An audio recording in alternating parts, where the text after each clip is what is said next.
Good evening, one and all. We are with another set of panel experts for NextGen sequencing and COVID-19. The lesson learned is the topic which we are going to discuss. Our esteemed panel members are Dr. Biren Banerjee, founder and MD in DNA Life Sciences Private Limited from Bhubaneswar. Thanks a lot, Dr. Biren, for accepting our invitation and also being the moderator for the session. Thanks for joining. We have Dr. Gunisha, principal scientist from NextGen. Thanks a lot, doctor, for joining in. And we have Mr. Neeraj Gupta, founder and CEO of Genome. Thanks a lot, Mr. Gupta, for joining. And we have Dr. Jatinder Bhatia, Director, 360 Diagnostics and Health Services, Executive Director, Datar Cancer Genetics Limited. Thanks a lot, Dr. Bhatia, for joining in. Over to Dr. Biren to take up the session. Thank you.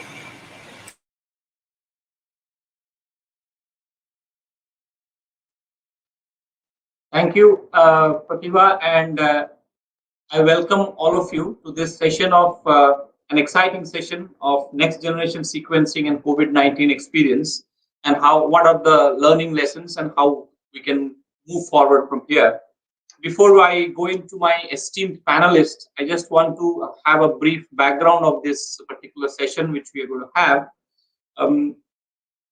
Never ever in this world we have realized that how diagnostics or accurate, precise diagnostics can save millions. The pandemic has taught us the biggest pandemic ever mankind has encountered is the COVID-19 pandemic. And there, the technology which with a lot of toil of decades of hard work of scientists around the world have come in the forefront. And today, thanks to COVID, that an RT-PCR or a sequencing or DNA or an RNA has become a household name. And that's the reason we all are meeting today. And COVID-19 has been a learning experience every day, every moment for everybody at different levels. More so for the diagnostics and clinicians and scientists all together, they have fought this pandemic. And in India, we are not left behind. We are equally shouldering our responsibility to the Western world, to the developed world, and showing them that we also have technology, we also have our expertise in fighting the pandemic. So I have with me my esteemed colleagues and panelists today. We have Dr. Gunisha Pasricha from Genome. Genome is a premier molecular DNA-based diagnostic company out of Bangalore, founded by Sam Santos, and then my friend Ram heads it now. So Dr. Gunisha brings a whole lot of experience from her PhD from BITS Pilani and her training in Shankar Nethralaya and LV Prasad in molecular biology. Today, she is trained in the area of how molecular diagnostics can be mainstream diagnostics. She can manage labs, groups, and she is a bridge between science and administration. So welcome, Dr. Gunisha, to the panel. We have Dr. Jatinder Bhatia. She's an executive director in Datar Cancer Center, another flag bearer diagnostic entity in western part, Pune, and she's now heading 360-degree healthcare. She is an MD pathologist herself, and she is bringing her experience as a pathologist, as a molecular pathologist, who's going to tell us about how 360-degree healthcare is a need of the hour. I have my friend Neeraj Gupta. Neeraj is a very interesting man. He and his elder brother have been pioneering molecular-based diagnostics in India for the last 2.5 decades. He brings in 25 years of experience in bringing in technology to India, I can say. He is associated with Genes2Me. He has founded this company, but his parent company, Imperial Life Sciences, he's heading the sales and marketing director. And he's brought in many cutting-edge technologies. His group has been at the forefront of bringing in technology to India, thanks to their efforts. So welcome, Neeraj, on this panel. So I would like to now ask my panelists, starting from Gunisha to share their COVID-19 experience per se in the laboratory perspective, their personal perspective, and what lessons they have learned in this journey of last 1 year, if I say 1 year or so. What have COVID-19 taught each one of you? If you can start with Dr. Gunisha. Yeah.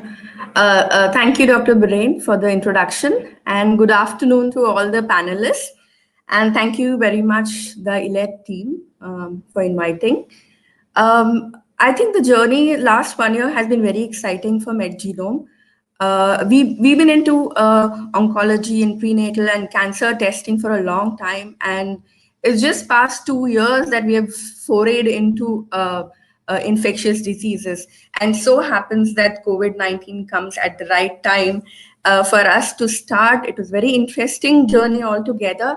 I think we started off with our experience with whole genome sequence for humans. We had whole data available with us. So our team in US as well as Bangalore chipped in, and we data mined into a 3,000 genomes of human, and then looked into, this was an in silico study which we did, and look into how the AC2 receptors, where the spike protein binds it, how it can have, the susceptibility, host susceptibility, what impact it could have. So based on the in silico study and the protein modeling, we found that there were certain single nucleotide polymorphism, which pointed out to the fact that there are some individuals who are more susceptible and some individuals are resistant. So this was a retrospective study, and we have a prospective study going on now, which is this is an in-house. We are funding it, and we are actually doing the COVID patients, and we also offer this services for the clients for the project basis. So the second aspect was actually sequencing the SARS-CoV-2 genome as such. So we use shotgun metagenomic method, or as well as a target enriched. So initially we had a very good response. We were sequencing multiple runs because metagenomics approach helps because we can look at the novel strains, as well as it helps in surveillance and also look at the co-infection. So initially we were doing a lot, and then I guess when we knew that we have a A2I clade of SARS-CoV happening in India, which is similar to the one happening everywhere, then the genome sequencing as such dropped, I feel, in India. And now recently in December with the UK strain coming in, that a lot of sequencing has started off. But again, it's the government institutes have collaborated, formed the consortium, and they're doing it. The third aspect has been actual COVID RT-PCR testing, which has been very, very fulfilling actually, where we are actually catering to the patients directly. So we've been doing it for the past 4 months. We are working very closely with the Karnataka government. We've been doing testing at the airports and the hotels, and now with the primary healthcare centers. So we use a regular real-time PCR, and in Hyderabad, we also have a lab where we do the gene expert kind of testing. So this has been an experience. It's a complete learning curve since we are setting up the infectious disease vertical as such. So, thank you. Over to you, Birain.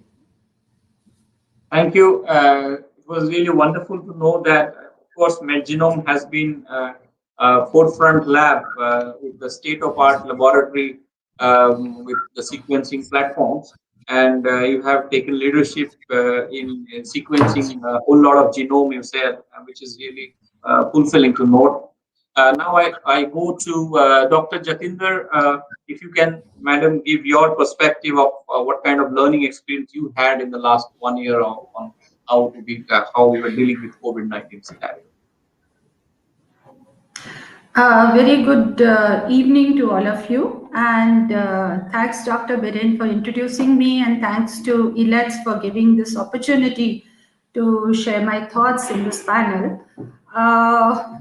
As just stated by the panelists right now, and everybody knows about that, the previous year, 2020, has been a historic year, especially in the, I won't say in the healthcare only, I think in every industry. So nobody is going to forget this year, and it has shown us a lot of new things, lot of bads and goods both. I think a lot of new opportunities and a lot of research work to understand, what can be done in such situations.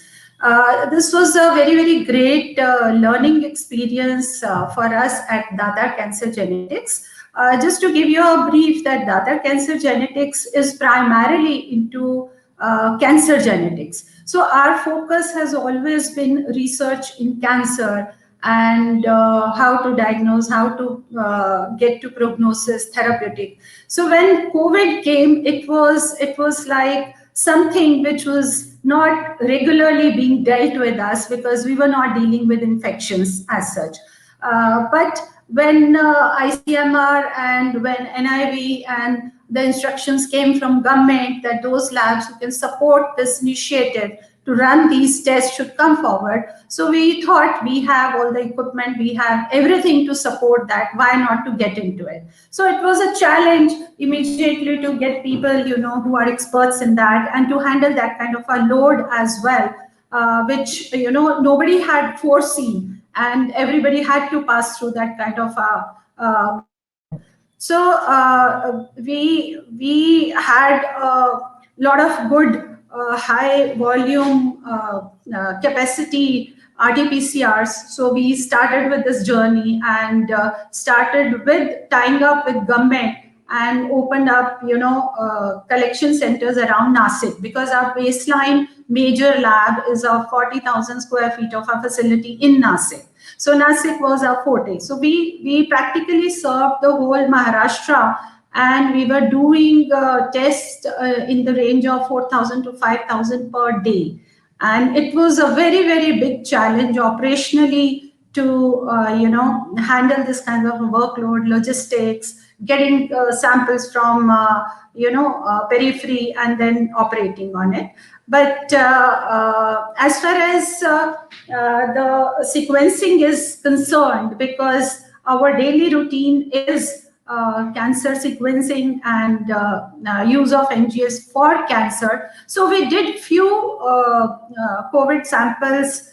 We ran NGS and we did sequencing, but I won't say that there is anything significant to talk about, at this stage.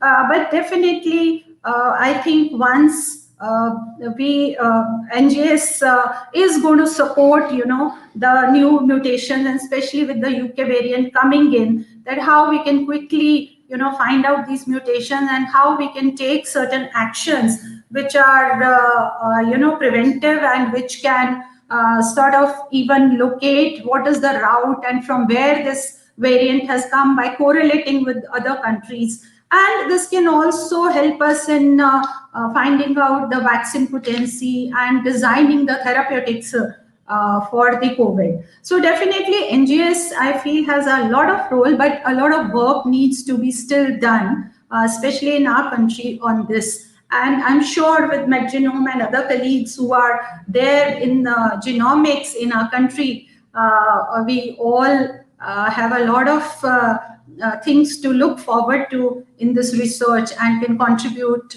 to the international scenario that help can be given for COVID, definitely. So this was a kind of journey which we passed through, challenging but successful and very fulfilling. That's what I just wanted to share with all of you. Thank you. Thank you, Dr. Bhatia.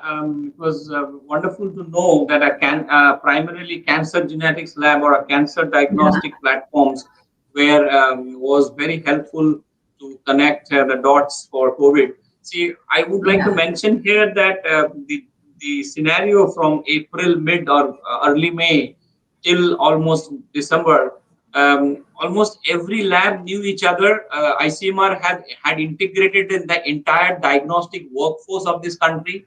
We had this common mail from this ICMR, particularly our Mr. Dr. Agarwal. Everybody knows him, and the way we were dealing. All the labs were working, burning midnight lamps, and then in the common group, there were suggestions coming from Jammu, Kashmir, to Trivandrum, to Surat, to Guwahati. So the entire country, the diagnostic workforce of the country was unitedly fighting this pandemic, which was very heartening to know. So I would like to now go to Neeraj. What's your experience? I know people who are with companies like Thermo Fisher or Illumina they have walked very happily to their banks during COVID-19. It has been a blessing in disguise for many companies. Their share stocks have gone very up because the number of machines sold, the number of businesses happened, the number of kits sold is phenomenal. And so I would like to have two perspectives because you are in a very interesting man. You are from the supply chain, like Imperial Life Sciences background, or and you are also in the diagnostic forefront. So you can give us both the perspectives in this COVID-19 period.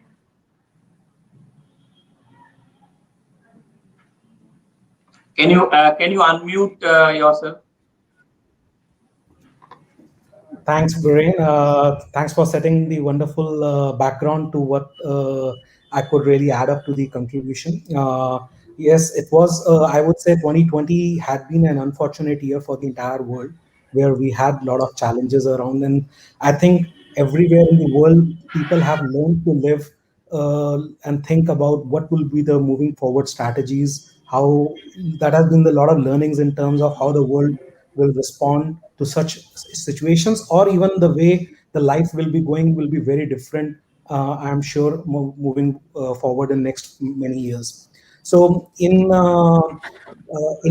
right, we were being as involved in this whole program right from the day one of this ground zero, when things started running into India way back in January. And that was the time when I was wearing the cap for my supply chain partner relationship. And we were the first foremost to bring a lot of tools and technologies to the country when they were needed the most. And that was the most difficult time, when everything was completely standstill around the world, and getting things made, arranged, and there were also so much significant demand across the world. Getting the things accessible for the country was our first need of the day. And thanks to all the wonderful support we got from the government machinery, we were able to bring charter flights to bring the kits and testing solutions, and able to provide in the month of March and April. And But one thing, really being entrepreneur and at the same time running a laboratory setting as a manufacturing scenario, was bothering me, was the kind of scale we have in India with the size of population. And countries like America and many other part of the world, which are developed countries, can afford to pay for an expensive test. But untilness we are able to bring the costing of these testing down in the country, for like in India, where we have to do in a very mass scale testing. So when we got an option to, as all other laboratories were being invited for joining the race for testing the need of the day, so that we could increase the capacity. That time we were able to realize that there are already more than 2,500 labs, which ICMR have already been able to pull up together around the world.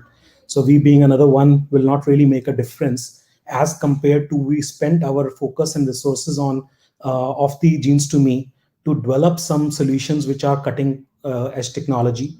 That time, most of the test kits were coming with 1 or 2 gene testing at the most, a single gene. Or so we created the India's first 3 gene testing kit, where we were targeting 3 different target regions, and we indigenized the entire kit to the maximum of its capacity, and we were able to bring the pricing down. And so we used our entire focus and energy to mobilize towards increasing our manufacturing capacities, and we were able to bring a cutting throat technology product, which were internationally standard based specifications of a 3 target gene in a single tube multiplex solution, so that we can actually capture any kind of mutations that were revolving around. So if you will see that even today we see so many different mutations, the diagnostics doesn't change across the world. They still use the same methodology for testing those patients as well, or treating them as well. It is just to based on help with the sequencing, we can actually do the way of prevention, and to understand the virus, we can have a better preparedness for that, understanding the nature how the virus is mutating. So, but it doesn't changes the diagnostic too significantly, or the therapeutic point of treatment for the patient care and handling point of view. So we today are proud to say that when we were given the opportunity, we quickly ramped up our facility, and we contributed significantly in this fight with the Indian government. And we have been able to not only manufacture and supply more than 2 crore tests in 5 months. So we contribute actually 1 in every 10 tests done in India as on today. So we were able to meet to that demand, bring the pricing constantly down so that we can test more. And that is the reason we are able to today fight the virus in the way we are able to achieve the success over this virus in the larger context where the world is still struggling. So that is where we, in the initial days, being an eyeless hat, we brought technologies when they were needed the most, but still they were very expensive at that time and precious. But today, then we later, wearing our indigenized localization perspective, we were able to bring pricing and the manufacturing scales up for these tests in the country and contributed our bit in that. Learning from there has been significant. Firstmost, we being an importing and a distributing partner for a lot of technologies from more than 2 decades, front runner of bringing technologies. What really brought us in and our culture was, why cannot we manufacture everything? So we today are also about to launch our Indian-made NGS panel for COVID sequencing, which will be probably half or less than the cost of any international available panel, which covers all different strains of adenovirus to COVID different strains and stuff like that. So these are the areas where we are trying to focus our energy so that we can keep contributing in this seems like unending fight for COVID, and contribute our bit. We were also given the opportunity by the Indian government to export our kits, though it was a restricted article till today. We were given the permission to export our kits to the countries like Italy and Spain, where they have been using our solutions because of its quality and specifications. So it has been probably, I would say, a learning year for us in terms of transition year for us to start looking at manufacturing a lot of things in India rather than just depending upon technologies from international market, and able to bring the pricing down so that we can do a lot more cost effective solutions for our country rather than paying exorbitantly pricing. I just give you a small example. I was in Africa 3 weeks back, and they still pay about more than $100 for RT-PCR test. And they were surprised when I said that in India we are now charging 400 rupees for a patient, which is about less than $6. So they, and we were able to also explore a possible manufacturing facility for self-reliant entire African continent so that they can bring their pricing and test more. Because of the high price, they just did less than 100,000 tests till today. So that is the differentiation costing makes for a country like any such third world country. Over to you, Brian. Excellent. I must congratulate Neeraj for your effort and your team's effort for being a real. So we have the White Army, the COVID warriors, the doctors, nurses, and healthcare professionals who are actually the COVID army in the front. But nevertheless, we are the backstage, people who really support this entire war, and we also play significant role at the backstage. And the highlight is India being a country with such diversity, where we have people living below poverty line, but we have also people at the higher strata of life. But we have proved to the world that in 1 year we could make a COVID kit, which is about $2, and a COVID test, which is about $4. So this is surprising for the whole world, but we have been doing it. And post I think September, October, the entire country average COVID testing cost was about $7, as Neeraj was pointing out. So this surprised the whole world. How is it possible? So we did the Atmanirbhar Bharat, which our Prime Minister always tells, that we have, that adversity has taught us to reinvent ourselves, to make our own kits, to make our own technology, and use that technology. Nevertheless, the technology is not no less than world-class technology, because this technology is being used in other parts of the world as well. So we are also serving as testing, vaccination, everything to the different parts of the world, both developed and underdeveloped countries. Now there's a queue of Indian vaccines around the world. There were almost 30 countries which are queuing up to get Indian vaccine. So that talks about our technological prowess, the way we are going ahead. in different parts of the world, not only in the metros like Delhi, Mumbai, Calcutta, but in the second tier cities and different villages and urban areas, we are equally competent. The RT-PCR or sequencing has reached every corner of this country in this COVID.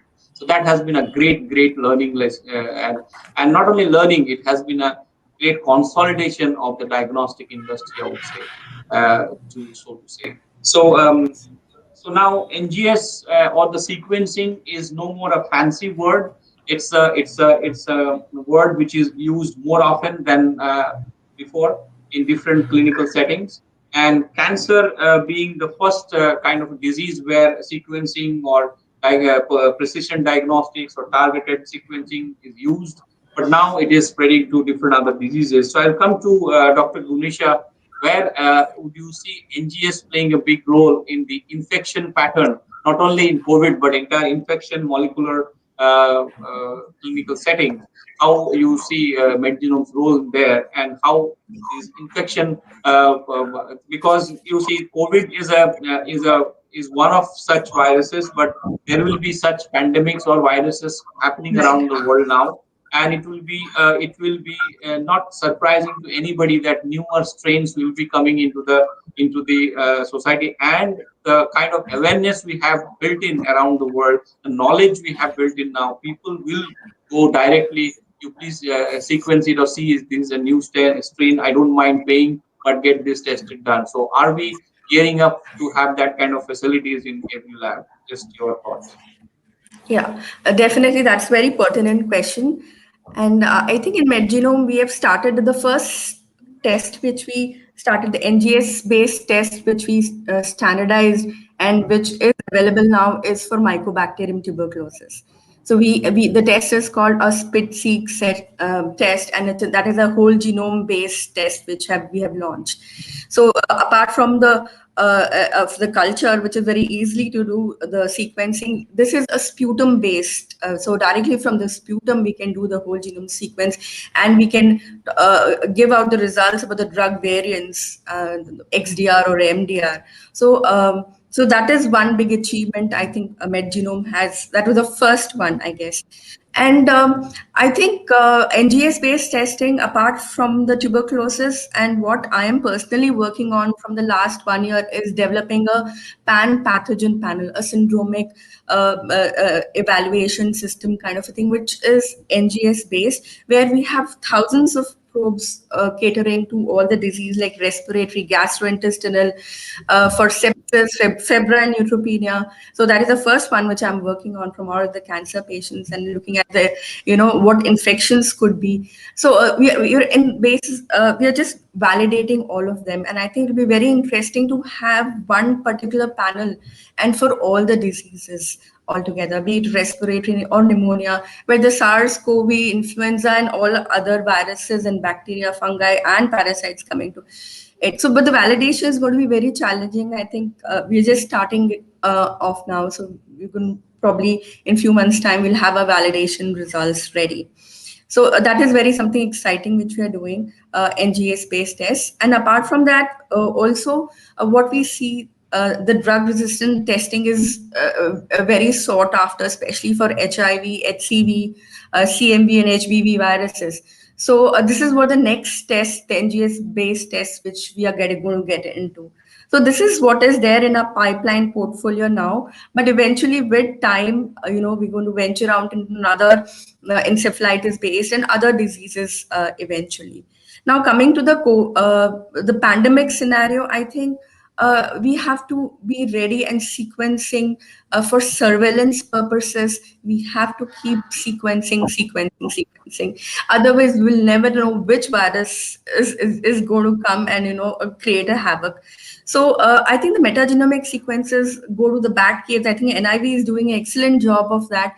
But we have to be aware what is going to come. So a metagenomic kind of sequencing has to be done for all. So this is this thing that we have to keep sequencing. And apart from the government initiative, it has to be the private, then only it becomes high throughput and we can, give out results faster and I think that would be a good idea.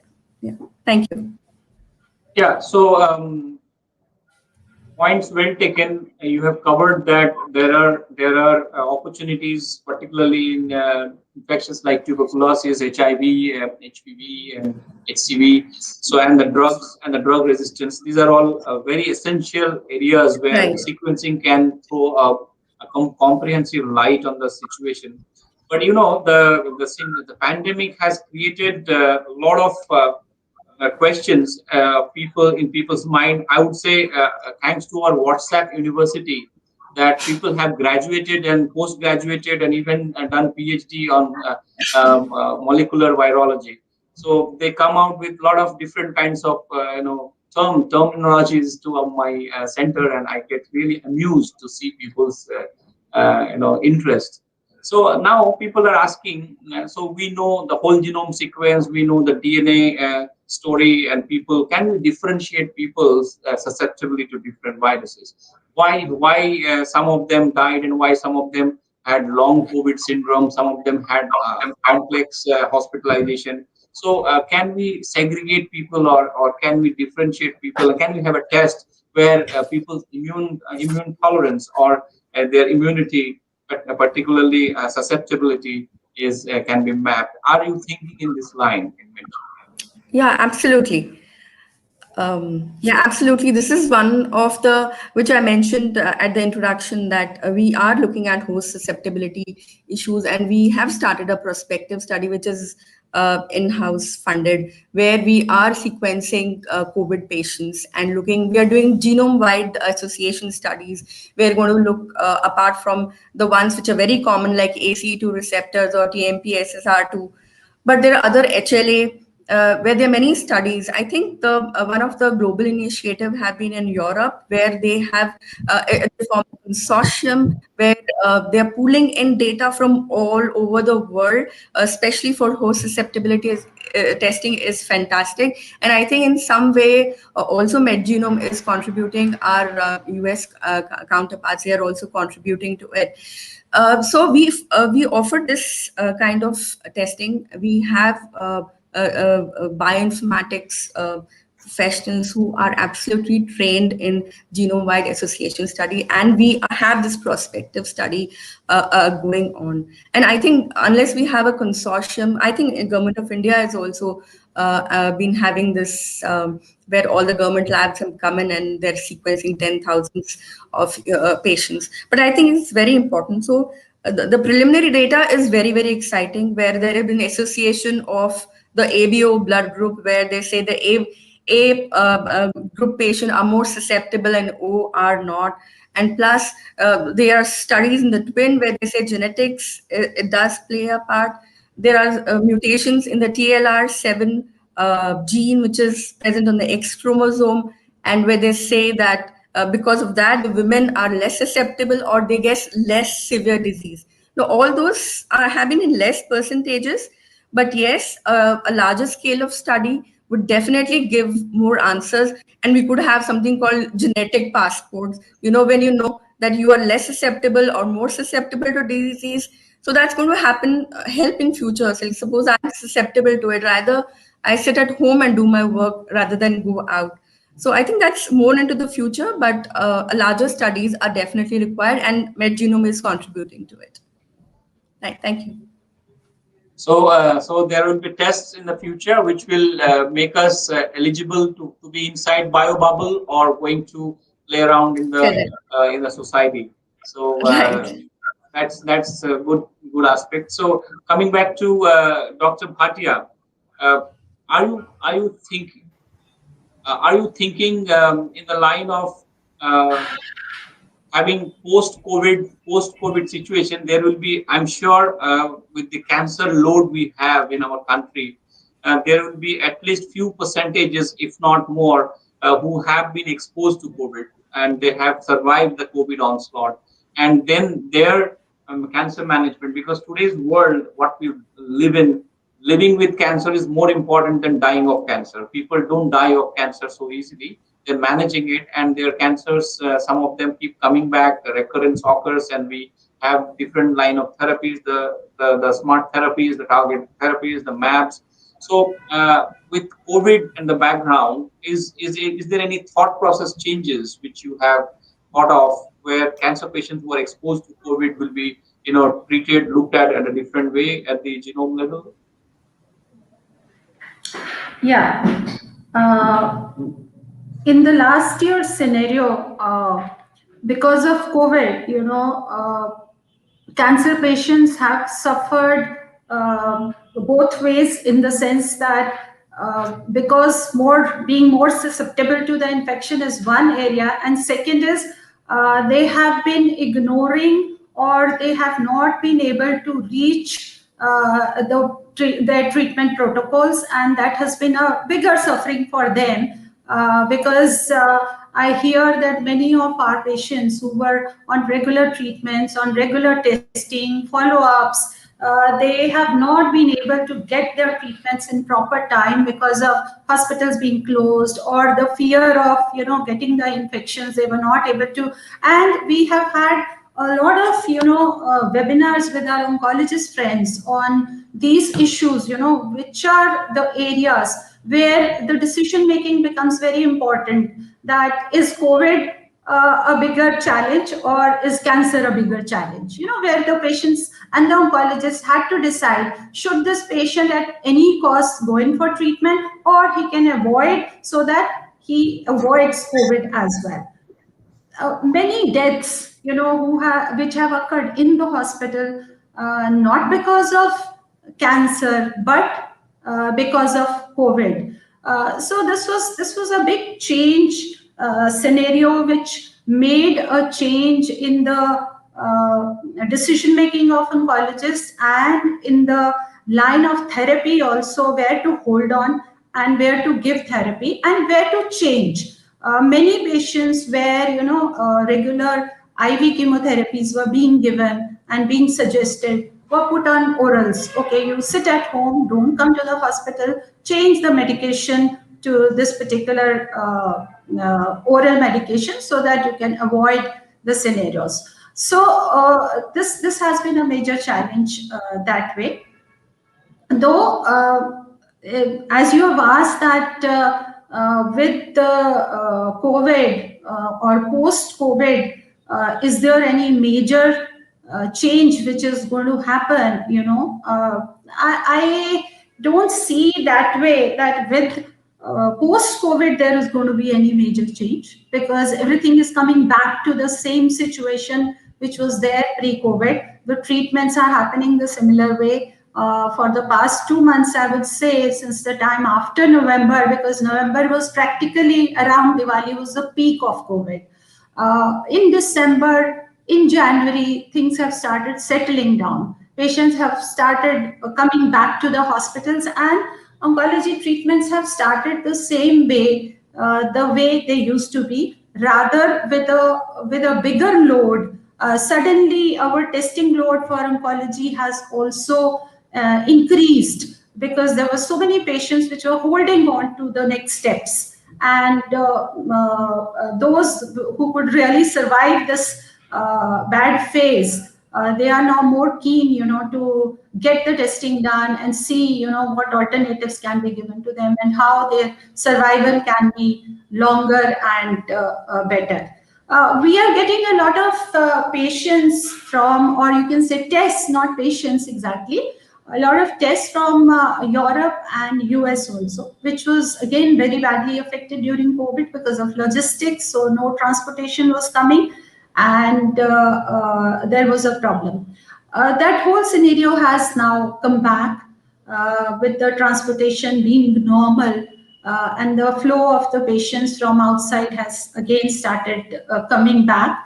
As Datar Cancer Genetics, we have started recently a lab in London also, which has started as a COVID lab, but ultimately, yes, our focus is on cancer. So it would do the NGS and cancer testing as well. But to begin with, we have started it as a COVID lab, because having patients from all across the world, we felt in such scenarios it is more important to give the service to the patients wherever closer to their houses. it is possible. Reason being, the products or the types of tests which we are doing currently in the country are very, very specific. There are certain IPs which we have where we are, offering the personalized therapies based on certain analytics and combination of tests where, in the different stages of cancer, whether it is diagnosis or it is prognosis of the cancer or it is therapy of the cancer, we are offering which are unique. So these unique products, for example, in diagnosis, we are offering a product called True Blood, which is a product of its own type, and a lot of publishings have happened, a lot of research, rather the biggest research where we did a research work on more than 10,000 patients, and we have come out with certain criteria where how NGS can be useful, or how the tumor DNA can be useful for diagnosing the cancer. And similar way, Cancer Track and Exacta are the tests where we are offering the prognosis, that what kind of a mutation is harmful for the patient, what kind of a mutation is useful, and then therapy guidance based on the personalized information of the patient, that how the genome of the patient is behaving, how cancer or the same type of histological cancer is giving different prognosis or different survival rate to the different patients. So everything is coming to the personalized therapy. Like I would say, Dr. Gunisha said that, the immunity panel to know, which patient is more prone to get a particular infection. So the similar way, I think NGS is something which is really helping all of us to make the treatments and make the diagnosis very, very personalized. So that is where our focus is in the cancer also, that in the cancer treatments, how we differentiate that the patient having adenocarcinoma lung, if has a particular mutation, survival would be better, and the same adenocarcinoma lung with another patient having a different mutation, the survival would be bad, so that the prognosis is known and the therapy can be designed based on that. And even the therapy differentiation, whether it is chemotherapy, whether it is going to be immunotherapy, or the targeted therapy, everything can be decided based on NGS. So that is where I feel that post-COVID scenario, more and more PCR labs or molecular labs have come up all across the world, and more work is going to happen towards this direction, because this will cut down on the cost of running the tests, which is a big hampering factor as far as we have seen, because the tests are so expensive, patients are not able to afford, even if they want to. The affordability is a big problem, but with the help of organizations like Dr. Neeraj Gupta has told, and I think I must congratulate our government, the way ICMR, NIV, and the health ministry has worked to consolidate the whole industry and to bring the rates down and to create the facility in multiple times all across the world. This is not only going to it has definitely helped bringing the COVID into control. This is definitely going to give a absolutely different and miraculous platform for other diseases as well. So where these things were happening in one lab, two labs, four labs in the country, once they will happen in multiple labs, it is but natural that the availability of the test and the cost of the test will come down, and it will be very easily available to the population at large.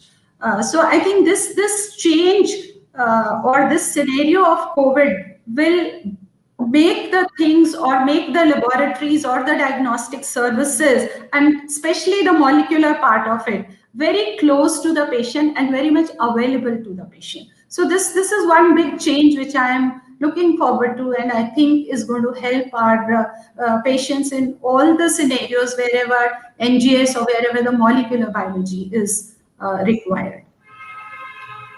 Thank you, Dr. Bhatia. There is a question from the audience to Dr. Gunisha. They are asking basically on affordability of which is really a big issue in India. So I would like Dr. Gunisha to address this, and then maybe I'll go to Dr. Neeraj ji about affordability, because he is the best person here on the panel to talk about money and affordability. He is the man who has been always looking to make things affordable for India. Okay, so Dr. Gunisha, quickly, can you comment on this question on affordability of this, which is really a big issue for patients and doctors in a country like India, where NGS-like platform, will it be a routine? Because slowly, in the last couple of decades, if you all agree that we are slowly moving from blood-based diagnostics to DNA-based diagnostics, there's a change of perspective that we are going in previously people thought diagnosis means blood means protein assays and serum assays. Now we are talking about DNA tests or sequencing the DNA. So are we moving towards that affordability factor, which is really a very big issue in a country like India? Right. So specifically talking about the NGS assay, NGS based assays and tests, I think the affordability, yes, it had been an issue, but I think slowly we are conquering that. Because recently we are just into, I'll talk about the infectious diseases panels and the RT-PCR, the multiplex PCRs assays which are there in the market. And the cost, when you compare it to a NGS-based test, which I talked about, the pan-pathogen panel, I think a NGS-based pathogen panel will be much lesser when you be comparing to a multiplex PCR, which is from any of one of the best companies, if you talk about. I think the price decrease, I think, would be because especially in MedGenome, will be because we have an array of Illumina platforms with us. Now, if we want speed, we want high throughput, we want to decrease the price, we want faster, we go to the smaller machines. If we want high throughput and faster, we can put many of the samples together and decrease the costing, and we go into the high throughput machines. I think that a part will definitely bring down the costing. I'll just take an example of HIV genotyping and drug-resistant testing, and I surveyed what other labs in India charge, and which ranges to 21,000 above, which is Sanger-based test, which is available in the market. So now when compare, and I was doing my costings for my HIV testing, which is the NGS, it's less than half. So I think that myth has to go, that NGS-based tests are not affordable. So I think we're going to break that soon. I think, and many players come into the market, more competition, more reagents, and we can bring down the prices further down, I guess. Going to Mr. Gupta, how far are we in making NGS more and more affordable, more and more user-friendly? I want to see NGS in every tabletop of Indian labs today, and NGS being routinely used in not only communicable diseases but non-communicable diseases. And more than the cost, more than the machine, the technology, it will be more of a learned manpower, the people who are really trained in the areas of bioinformatics to interpret. So how do we balance this, and your thoughts on ways forward on the costing and affordability and user friendliness? Absolutely. No, I think our other panelists have said a lot of things in the right perspective. Particularly Dr. Bhatia, she said about in terms of one thing which has brought a change is the kind of a landscape or a footprint, I would say, the all over India, or in fact the entire world, has got now in the terms of molecular technologies. Just alone on the real-time PCR, we have got more than 5,000 labs today, having expertised real-time PCR setups in the infectious settings with the trained manpower available. And with the event of NGS sequencing eruption in last 2 months, there's a lot of NGS being setups being done across the country as well in different parts of the laboratories, mostly in the government settings, and private settings already had some of those. So I think pricing is always in the perspective of cash 22 situation, wherein it's directly proportional to the volumes, and the more the volumes goes up, the pricing will keeps on going down. But at the same time, the volumes will go up with the more of the regulatory perspectives, the guidelines, which has to come from the government. For example, in the field of oncology, in the field of infectious disease. Another thing which we have to see is NGS is more like a research tool as well as a diagnostic in a right perspective. So India, we see a larger group of population where NGS can influence, even in today's world, where we see cancer is the most applied market for NGS today in the successful manner. But still, for any hospital, it doesn't address more than 5% of its patient group, primarily because of the affordability perspective that they cannot adopt to the 95% of the patients who are barely struggling to pay for their chemotherapies or their treatments itself. So the pricing has to considerably go down, and this will not change until unless we follow the same example we have learned in the real-time PCR for the COVID test kits. The world is still paying more than $100 for a test in RT-PCR around the world in most of the parts of the world.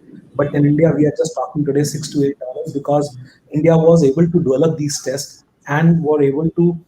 You don't have to be doing a rocket science in this, to be honest. You have to just do more of the basics, because the basic, if we are able to bring the change, the pricing will considerably go down. This is one of the mandate we are doing at Genes to Me now. We are taking 5 most areas of productive areas which are most influential, right from oncology to infectious diseases to clinical exomes and various other aspects. And we are trying to bring the pricing. And not only that, as you brought another important feature, the challenge for a NGS adoption is the skilled manpower. Honestly speaking, the skilled manpower is not that as a big challenge because Indian has very good hands on pipetting. And if you are having good hands on pipetting, and if you can follow a protocol which we are very good at, it is adaptable to do in a production setting in a clinical environment. But the challenge comes in the bioinformatics side. So that's where we are trying to invest in Genes to Me to bring ready to offer software solution along with our panels, so that it becomes like a clinical setting. If you go, for example, any Roche platform for a molecular for a diagnostic perspective, they give you a hardware, they give you a chemical, they give you kits, and then they give you a software reporting, and you just enter your sample and you get your report printed out.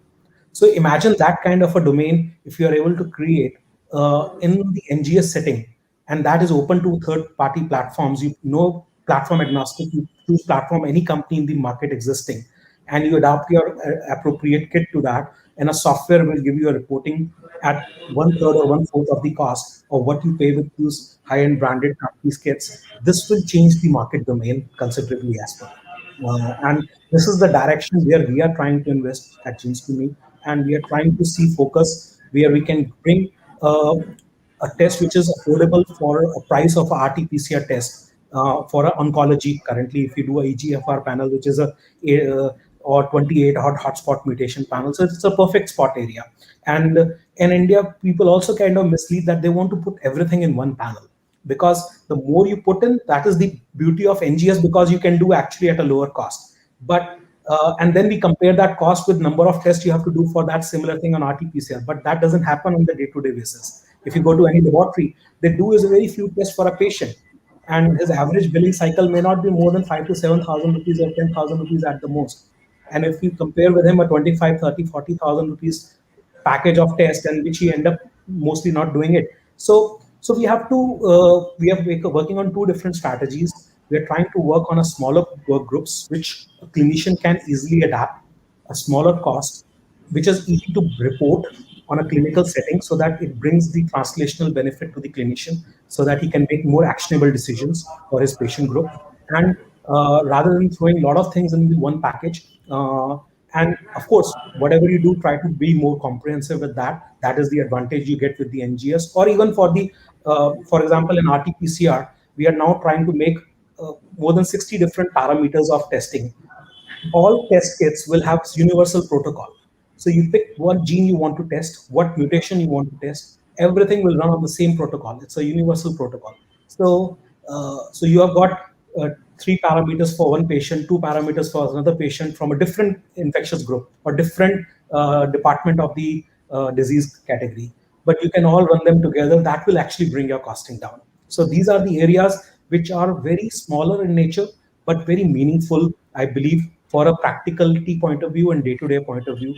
So we are trying to bring from end-to-end solutions, other than the instrument box, which you can use anywhere with any company. So it's not platform agnostic. You can have complete solutions from Genes to Me available to offer as a comprehensive offering, and at a very affordable price point. That is our focus, which we are trying to, because with that, actually, the scale of samples will go up. Today, if you see any diagnostic lab, they're all struggling for the same sample group, which is 500 patients or 500 samples in a month, and they're all trying to take that piece of it. Versus if we try to go and make that to 5,000 sample piece, it will be a different game scenario. So Yeah. this So is with that, I think it has been very, very interesting discussion, and thanks, Neeraj, for bringing out this so vividly, so nicely. Because India is a price-sensitive nation, and if we are not keeping our eyes on the price, we will not be penetrating the market. This COVID has opened up that.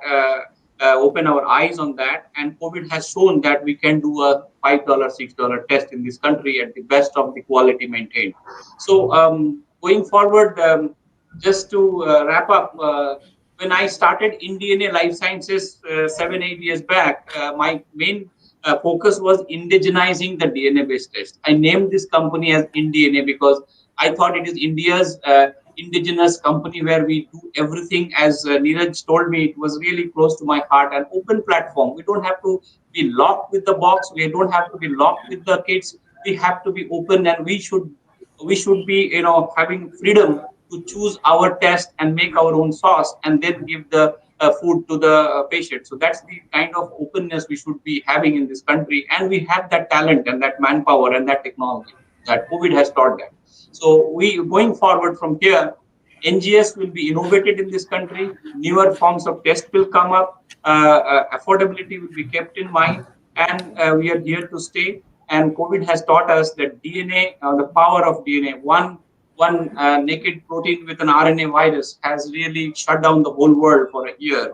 Even the best of the brains, we are sitting at home, going down to this virus. So we have known the power of DNA, and detecting DNA, detecting nucleic acid at different levels is going to excite us, keep us engaged, keep us with our intentions that India is going to be a superpower for molecular diagnostics, for surveillance, for detection, for prevention, and for managing the more challenges in years to come. And thanks to my great panelists today to discuss these facts at a very honest and candid manner, without being biased on their own companies. Today we discussed as friends, as stakeholders in the diagnostic scenario, and we are leading 1.3 billion people. So that there, as Neeraj pointed out, let us think of doing 100,000 tests per month rather than doing only 100 tests. So that is the way forward, and we have the technology, we have the capability of doing that. Nobody would have thought that they will do 10,000 COVID tests per day, and some of the labs have done that in this country. So that has taught us that nothing is impossible. Sky is the limit. If need be, that we can do such scale of operations, and going forward, we will definitely do that. With these words, I would thank the Elets Technomedia, Pratibha, and the whole group for putting such a wonderful panel, for giving us the opportunity to discuss our passion with all of you. And yeah, I would like to conclude by thanking each one of them, Dr. Gunisha, Dr. Bhatia, and my friend Neeraj. And we could not have Dr. Anuradha, but I thank her, and I thank everyone from the Elet group for putting up such a wonderful diagnostic summit, and many congratulations to whole team for exciting the whole country on the importance of diagnostics in the last 2 days. Thank you so much. Thanks a lot, Dr. Biren. Thank you Without so much. 70 plus speakers in each, I mean, for the past 2 days, we've been listening. You're the second last panel. We have one more panel to go. So without speakers and without subject matter experts, this cannot be done. So we are really happy to have you all in the panel and discussing about next gen sequencing, which is going to be really important. Thanks, Dr. Biren, for moderating the session so well. Thanks for your valuable inputs and coming in. Thank you. Thank you. And Dr. Gunisha from Thank you so Genome, much. thanks a lot for coming in and sharing your inputs. Thank you. And Mr. Neeraj from Genes to Me, thanks a lot, sir, for joining in. Great. Thank you very much. And Dr. Jatinder Bhatia from Datar Cancer Genetics Limited. Thanks a lot, Dr. Bhatia, for joining in. We'll be looking forward for more such interactions and more such summits. Thanks a lot. Thank you. Thank you so much. Thank you. Thank you so much.